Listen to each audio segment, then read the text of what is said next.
Whitehouse asks a question that's haunted our politics for decades. Why are Republicans so fixated on taking healthcare away from people? It's not rhetorical, it's historical. From fighting against Medicare in the 1960s, calling it socialized medicine, to trying repeatedly to repeal the Affordable Care Act, there's been this long-standing hostility toward government helping people access affordable health care. And it's strange, isn't it? Because if you strip away the partisanship, who actually wants to make it harder for people to see a doctor or afford their prescriptions? Rhode Island. President, thank you very much.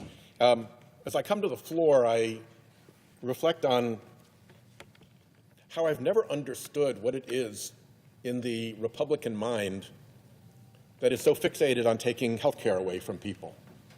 It really doesn't make sense.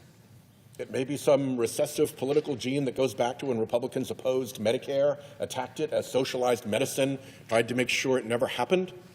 But it really doesn't make sense. But it's active still. And Americans are looking at 3 waves of attack on their health care. The first wave is pulling their Affordable Care credits. That is a big deal for a lot of people. 24 million Americans are going to be affected, are going to see their cost for health care likely double. In Rhode Island, my small state, tens of thousands of people are going to be similarly affected. Huge increases in their monthly costs for the same health care.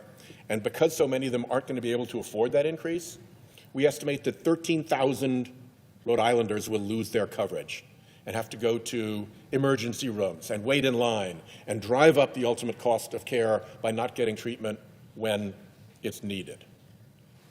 But it's not just the Affordable Care credits that are imperiled here. Right behind that is a $500 billion cut to Medicare. Medicare. Some of us remember when President Biden gave his State of the Union, and he had a bit of an exchange with the Republicans in the House about Medicare. He said, you know, Republicans always are trying to cut Medicare. And they all jumped up out of their chairs, yelling and screaming, and said, no, no, no, we'll never cut Medicare. We're not for that. You can't say we're for that. What did they do in the Beautiful for Billionaires bill? Cut Medicare. They did it a tricky way, because they don't want to own that they are Medicare cutters. You saw that behavior during Biden's State of the Union. They do not want to own cutting Medicare. They know people like and respect Medicare and rely on Medicare. But the Beautiful for Billionaires bill, by virtue of adding over $4 trillion to our national debt, triggered another law, the sequestration law, that automatically imposes cuts on Medicare starting next year. Next year. And it's $500 billion in Medicare cuts. So that's backed up behind the Affordable Care credits being pulled away. And then behind that comes the $1 trillion cut to Medicaid that was right on the face of the Beautiful for Billionaires bill. So you add those 3 things up. You pull the Affordable Care credits from the families that rely on it. You whack Medicare by $500 billion. You whack Medicaid by $1 trillion. You have delivered a devastating blow to the American people.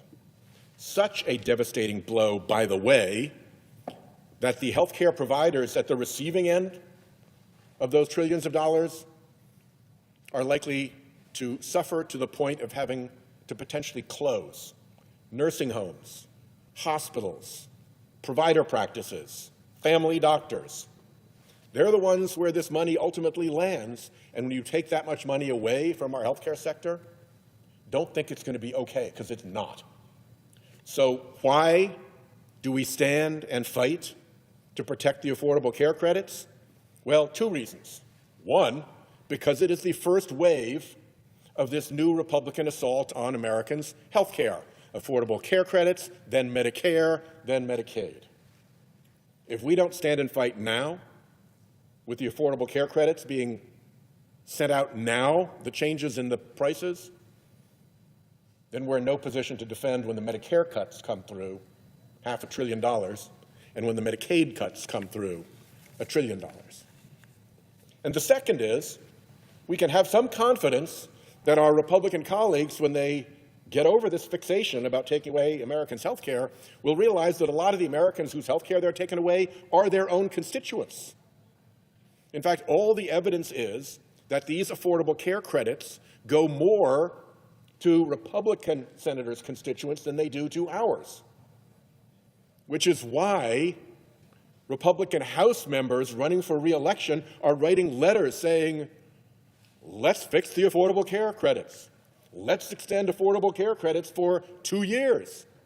That is why Republicans in this body are saying, yes, we know we need to negotiate to extend affordable care credits. We just don't want to do it right now. So we can have some confidence in this fight that Republicans' constituents are going to let them know how unwelcome pulling the affordable care credits is. And that's before you even get to $500 billion cuts to Medicare and $1 trillion cuts to Medicaid. So this matters, and it matters to a lot of people. And it matters in Republican states. I just happened to pick Tennessee. Here's a little bit about what's going to happen in Tennessee. Tennessee families, thanks to Republicans not willing to negotiate with us, will see their premiums increase on average by 320% next year. 320%. More than 600,000 Tennesseans rely on the state affordable care marketplace, healthcare.gov, for their insurance. These families will pay on average $464 more for their health insurance. Here's some examples of how health insurance sticker shock is landing right now in Tennessee as the notices go out for the next enrollment period. A 45-year-old in Tennessee making $62,000, driving their own truck, working their small farm, operating their small business, will see their average annual premium costs rise by $1,726. A 60-year-old couple making $82,000 will see their average annual premium costs rise by $19,329. A quarter of their $82,000 income gone like that, because Republicans won't sit down and negotiate like grown-ups. A family of four making $126,000 will see their average annual premium cost rise by $9,087. This just isn't going to work, my friends. You're going to have to figure this out. Otherwise, around 210,000 Tennesseans will go uninsured.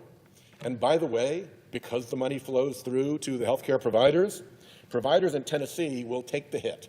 They will lose an additional $1.3 billion in funding that supports healthcare in Tennessee. $1.3 billion, billion with a B. So it's time to fix this. Over and over again, Senate Republicans have said, yes, we're willing to negotiate. We just don't want to do it now. We want to do it later. So all of this pain, the damage the president is throwing on with his snap cuts, the damage Trump is throwing on by adding that he threatens to close American airspace. Believe it or not, this is a president who will close American airspace before he will help Americans get health care coverage. Think about that just for a moment. Let that thought land. Close American airspace rather than give Americans health care coverage. And the fight, the gravamen of this dispute right now isn't over negotiating. It's over when to negotiate. Really? It's worth causing all this damage over when to negotiate? I would say you could negotiate right now, and we could come to an agreement within a week that would put an end to the continuing resolution, and we could go forward. There's one problem. I think President Trump doesn't want the shutdown to end. I think his creepy minion at the Office of Management and Budget, Russell Vought, doesn't want the shutdown to end. They like the shutdown. They look forward to the shutdown. They gave Gatsby parties at Mar-a-Lago during the shutdown. Everything about this shutdown thrills their dark hearts, and they could care less about Americans suffering. I yield the floor. The senator lays out 3 waves of attack, and this is where things get concrete. First, Republicans are threatening to pull Affordable Care Act credits. That might sound abstract, but those credits are what keep health insurance affordable for 24 million Americans. Without them, costs could double. In Rhode Island alone, thousands could lose coverage. That's not some faraway statistic. That's parents skipping checkups, kids missing care, seniors rationing medication. Then comes the second wave, cuts to Medicare.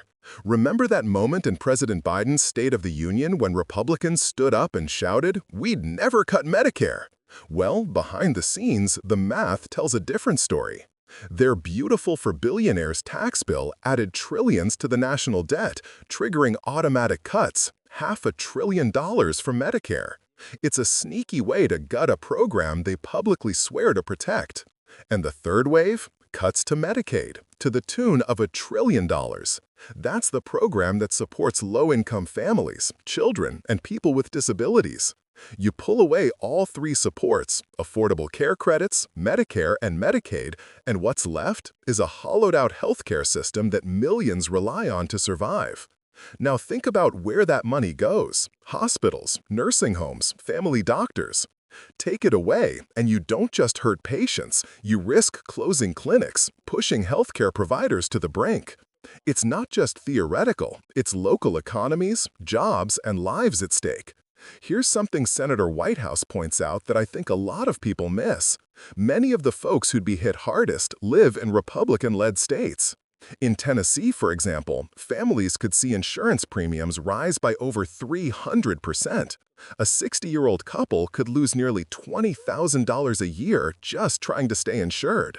Imagine losing a quarter of your income overnight, not because of illness, but because your elected leaders refuse to sit down and negotiate. And what's the fight even about right now? Timing. Whether to negotiate now or later. Think about how absurd that sounds. Americans losing coverage, healthcare providers losing billions, all because political leaders can't agree on when to talk. Whitehouse goes further. He says bluntly that Donald Trump doesn't want this shutdown to end, that his former budget director, Russell Vought, revels in it. They treat the shutdown like a performance, a thrill. They celebrate while government workers go unpaid and families feel the fallout. Everything about this shutdown thrills their dark hearts, Whitehouse said, and that line, as harsh as it sounds, cuts to the truth. Because for Trump and his allies, chaos isn't a failure, it's strategy. It feeds the narrative that government doesn't work, a narrative they can use to justify cutting it even further. And this is where it hits me the hardest. When politicians delight in dysfunction, it's the ordinary people who pay the price. It's the nurse who can't afford coverage for her own family, the truck driver in Tennessee facing a 320% premium hike, the senior on Medicare who suddenly has fewer options. We can't normalize that. We can't let cruelty become governance. So, when Senator Whitehouse takes the floor and fights for Affordable Care Act credits, he's not fighting for some political win. He's fighting to hold back a wave that could drown millions in medical debt and despair. This is about protecting the idea that in America, getting sick shouldn't mean going broke. If we want a government that works for people, not billionaires, not political egos, then we have to stay engaged, informed, and vocal. Call your representatives, share this story. Because the shutdown might thrill the dark hearts of a few, but the rest of us still believe in light and in looking out for one another.